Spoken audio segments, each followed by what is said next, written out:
Bienvenue dans la Minute Énergie. Aujourd'hui, on démêle un trio un peu technique mais qui est essentiel, c'est l'énergie primaire, secondaire et finale. Parce que en fait, quand on parle d'énergie pour une entreprise, il faut bien comprendre ces différentes notions pour piloter au mieux sa stratégie. Vraiment? Qu'elle soit primaire, secondaire ou quaternaire, c'est pas toujours de l'énergie qu'on consomme en fait?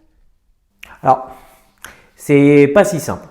Alors, de quoi on parle exactement quand on parle d'énergie primaire, secondaire et finale? L'énergie primaire, c'est celle que l'on trouve dans la nature à l'état brut.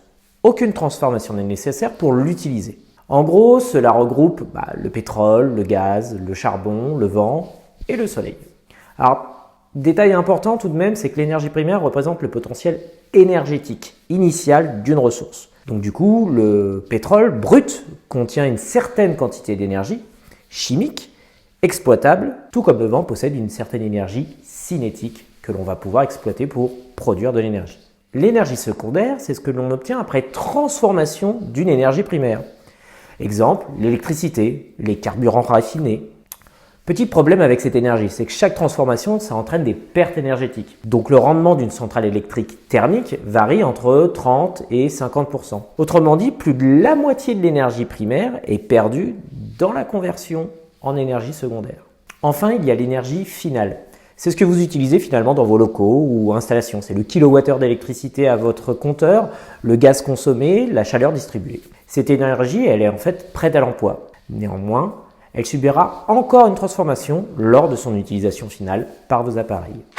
Ok, d'accord, mais ça veut dire quoi concrètement pour les installations de mon entreprise? Prenons l'électricité. Lorsqu'un kilowattheure est facturé à vos installations, c'est pas seulement un kilowattheure qu'il a fallu. On estime qu'il a fallu 2,3 à 2,6 kWh d'énergie primaire pour produire ce kilowattheure consommé, à cause de toutes les pertes de transformation, transport, distribution. Autrement dit, ce que vous utilisez, ce n'est qu'une partie de ce qui a été extrait ou capté au départ. Ok, donc comprendre ces niveaux, ça permet plusieurs choses. D'abord, on va pouvoir piloter la consommation en ayant conscience des coûts cachés. Optimiser le mix énergétique, par exemple choisir entre gaz, électricité ou chaleur à récupérer, en connaissant les rendements et les pertes. On va pouvoir négocier avec son fournisseur ou via un courtier en énergie. Quand on parle d'énergie finale ou énergie primaire, on parle de la ressource, des pertes, et donc du vrai coût. Bref, si je bascule sur un système plus direct, avec moins de transformation, je réduis les pertes et donc mes coûts.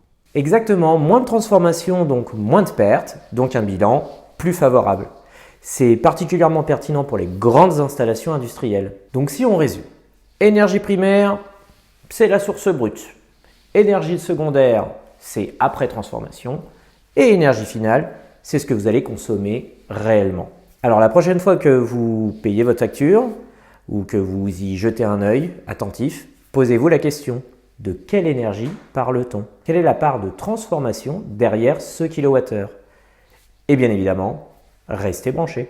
Oui, mais alors avec quelle énergie du coup?